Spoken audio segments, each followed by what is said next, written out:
পৰা শেষৰলৈ ভালকৈ চাব আৰু এইটো একদম গুৰুত্বপূৰ্ণ।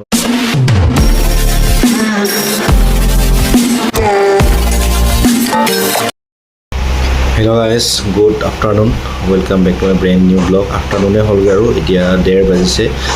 সময় অকণমান পাইছোঁ, গতিকে ভিডিঅ' এটা বনাই লওঁ বুলি ভাবিলোঁ আপোনালোকৰ কাৰণে। আৰু বহুত ধুনীয়া কমেণ্ট এটা কৰিছে ভাইটিজনে, তো বলক বেছি দেৰি নকৰি ভিডিঅ'টো আজি আৰম্ভ কৰি দিওঁ।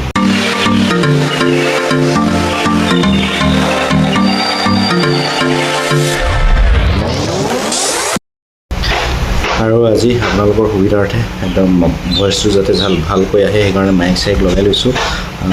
আৰম্ভ কৰোঁ নে কি কয়? আৰু থাম্বনেইলখন চাই আপোনালোকে গমেই পাইছে, ভাইটিজনে খুব ধুনীয়াকৈ কমেণ্টটো কৰিছিলে, এইটো ছাইডত চাই লওক, কমেণ্টটো দি দিছোঁ।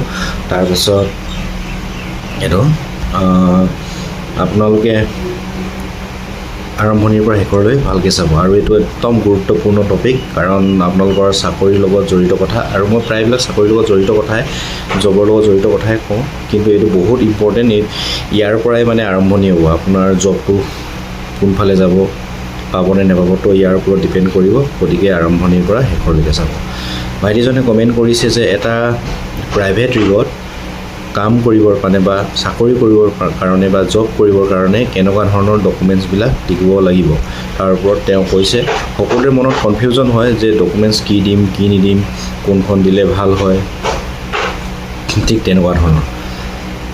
প্ৰথম পৰা আৰম্ভণিৰ পৰা কৈছোঁ আপোনালোকক, আগতে যিবিলাক প্ৰাইভেট ৰিগ চলি আগৰ দিনৰ আগতে কৈ লৈছোঁ। প্ৰথমতে আপোনালোকে কিনো আগৰ কথাবিলাক কৈ এতিয়াৰ কথা নহয়, কিন্তু মই আগৰ কথাবিলাক কৈ লৈছোঁ, যিবিলাক জানো, যিবিলাক শুনি আছোঁ, দেখিছোঁ, তো গতিকে কৈ ল'ব লাগিব নে কি কয়?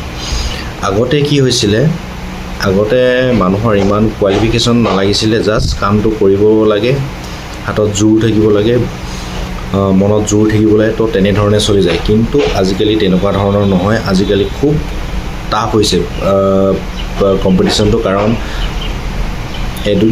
যি পঢ়াৰ ল'ৰা বা এডুকেটেড ল'ৰা বহুত হৈছে, কিন্তু জবৰ অভাৱ হৈছে। জবৰ অভাৱ হোৱাৰ লগে লগে আমাৰ দেশৰ পৰাও বাহিৰৰ দেশত জব কৰিবলৈ, ঠিক তেনেধৰণে এতিয়া আমাৰ প্ৰাইভেট ৰিগতো তেনেকুৱা ধৰণৰ হৈছে। প্ৰাইভেট ৰিগত আগতে কোনো ধৰণৰ আপোনাৰ মানে ভোটাৰ কাৰ্ড, আধাৰ কাৰ্ড এনেকুৱা ধৰণৰ বস্তুবিলাক হ'লেই হৈ গৈছিলে। তো আজিকালি তেনেকুৱা নহয়, আপোনালোকৰ মিনিমামটো ইয়াত মেট্ৰিক পাছ হ'বই লাগিব, মেট্ৰিক পাছ হ'বই লাগিব। মেট্ৰিক পাছ যদি নহয়, তেতিয়াহ'লে আপুনি এই জবটো পাবলৈ অলপ কষ্ট মানে নাপায় বুলিয়ে ক'ম মই। কাৰণ আজিকালি মেট্ৰিক পাছ নোহোৱা ল'ৰা খুব কমেই থাকে, সেইকাৰণে ইয়াত মিনিমাম মেট্ৰিক পাছ হ'ব লাগে। যদি আপুনি হায়াৰ ছেকেণ্ডেৰী পাছ, BA পাছ, তো তেনেকুৱা ধৰণৰ হয়, তেতিয়াতো আৰু ভাল কথা, আপোনাৰ ভৱিষ্যতটো আৰু আগলৈ যাব। যদি BA পাছ হয়, হায়াৰ ছেকেণ্ডেৰী পাছ হয়, BA পাছ, হায়াৰ ছেকেণ্ডেৰী পাছৰ লগতে যদি আপোনাৰ টেকনিকেল ছাইডৰ মানে ITI নাইবা যে এনেকুৱা ধৰণৰ চাৰ্টিফিকেটবিলাক যদি থাকে, তেতিয়াহ'লে আপুনি বহুখিনি আগবাঢ়িবলৈ সুবিধা হয়। সেই চাৰ্টিফিকেটখনে সুবিধা কৰি দিয়ে, আৰু সেই চাৰ্টিফিকেটখনে আপোনাক চিনাকি কৰি দিয়ে ন, আপুনি কেনেকুৱা ধৰণৰ বস্তুৰ লগত কেনেকুৱা ধৰণৰ কি পঢ়িছে, তো তেনেকুৱা ধৰণৰ পৰিচয় কৰি দিয়ে। তো গতিকে সেই চাৰ্টিফিকেটবিলাক অতিকৈ প্ৰয়োজন। আপুনি যদি তাত এটা প্ৰাইভেট কোম্পানীত কাম কৰিব লৈছে, সাধাৰণভাৱে যিবিলাকৰ একো টেকনিকেল বিভাগৰ চাৰ্টিফিকেট নাই, অকল জাষ্ট মেট্ৰিক পাছ, তেওঁলোকে মেট্ৰিক পাছৰ চাৰ্টিফিকেটখন লগতে আপোনাৰ মাৰ্কশ্বিটখন নালাগে, মাৰ্কশ্বিটখন ইমান মেটাৰ নকৰে ইয়াতে। আপোনাৰ মেট্ৰিক পাছৰ চাৰ্টিফিকেট আৰু এডমিটখন লাগিব, আৰু ভোটাৰ কাৰ্ড, আধাৰ কাৰ্ডটো লাগিবই। তো ইমানখিনি, আৰু ইমান ইয়াত ডকুমেণ্টছৰ প্ৰয়োজন নাই। যদি আপোনাৰ ITI পাছ আছে, সেই চাৰ্টিফিকেটখন দি দিব। যদি হায়াৰ ছেকেণ্ডেৰী পাছ, সেইখন চাৰ্টিফিকেট দি দিব। তাৰ BA পাছ, তো তেনেকুৱা ধৰণৰ সেইখন চাৰ্টিফিকেট। তো মানে আপোনাৰ যিমানখিনি এডুকেশ্যনৰ লগত জড়িত চাৰ্টিফিকেট, তো সেইখিনি চাৰ্টিফিকেট তাত আপুনি দিব পাৰে।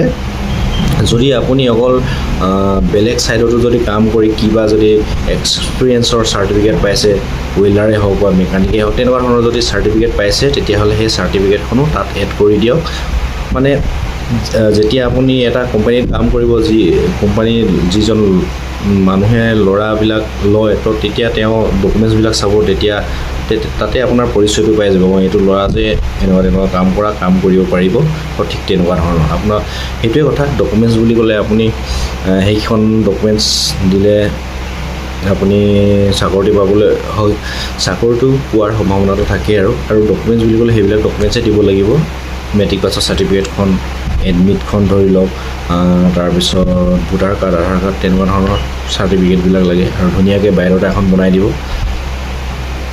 তো আৰু আপোনাৰ যদি বায়'ডাটা দিয়ে বা চাৰ্টিফিকেট দিয়ে তেতিয়াহ'লে আপোনালোকে তাত চেল্ফ এটেচ কৰিব নিজৰ চাইনটো তাত মাৰি দিব সেইটো মাৰি দিলে সুবিধা হয় আৰু ফটো লাগিব ফটো 3 কপি 4 কপি এনেকুৱা দি দিব আৰু তেনেকুৱাতো মনত পৰা নাই সেইবিলাকেই লাগিব আৰু বেলেগ তেনেকুৱা ধৰণৰ একো কিন্তু ফোন নাম্বাৰটো দি দিব দেই আপোনাৰ কণ্টেক্ট নাম্বাৰটো কাৰণ যদি তাত ল'ৰাৰ প্ৰয়োজন হয় তেতিয়াহ'লে আপোনাক কণ্টেক্ট কৰিব কণ্টেক্ট নাম্বাৰটো দি দিব আৰু লগতে য'ত আপুনি বায়'ডাটাখন দিব তাৰ পৰা যিজনে তাত কাম কৰে বা তাৰ ৰিলেটেড কোম্পানী তাৰ ফোন নাম্বাৰটো বা কণ্টেক্ট নাম্বাৰটো লৈ আহিব যাতে আপুনি মাজে মাজে খবৰ ল'ব পাৰে এইটো বুদ্ধিটো আপোনালোকক দি দিছোঁ তো বেছি দীঘলীয়া নকৰোঁ বেছি দীঘলীয়া হৈ গ'লে আপোনালোকে কিনো একেখিনি কথাই কৈছে বুলি আমনি পাব গতিকে আজিৰ ভিডিঅ'টো ইমানখিনিতে ৰাখিছোঁ নে কি কয় লগ পাম অন্য এটা ভিডিঅ'ত অন্য এটা নতুন টপিকেৰে জয় অসম আৰু যিমান পাৰে চেনেলটো শ্বেয়াৰ কৰি দিব আৰু নতুনকৈ আহিছে যদি আপোনালোকে ছাবস্ক্ৰাইব কৰি দিব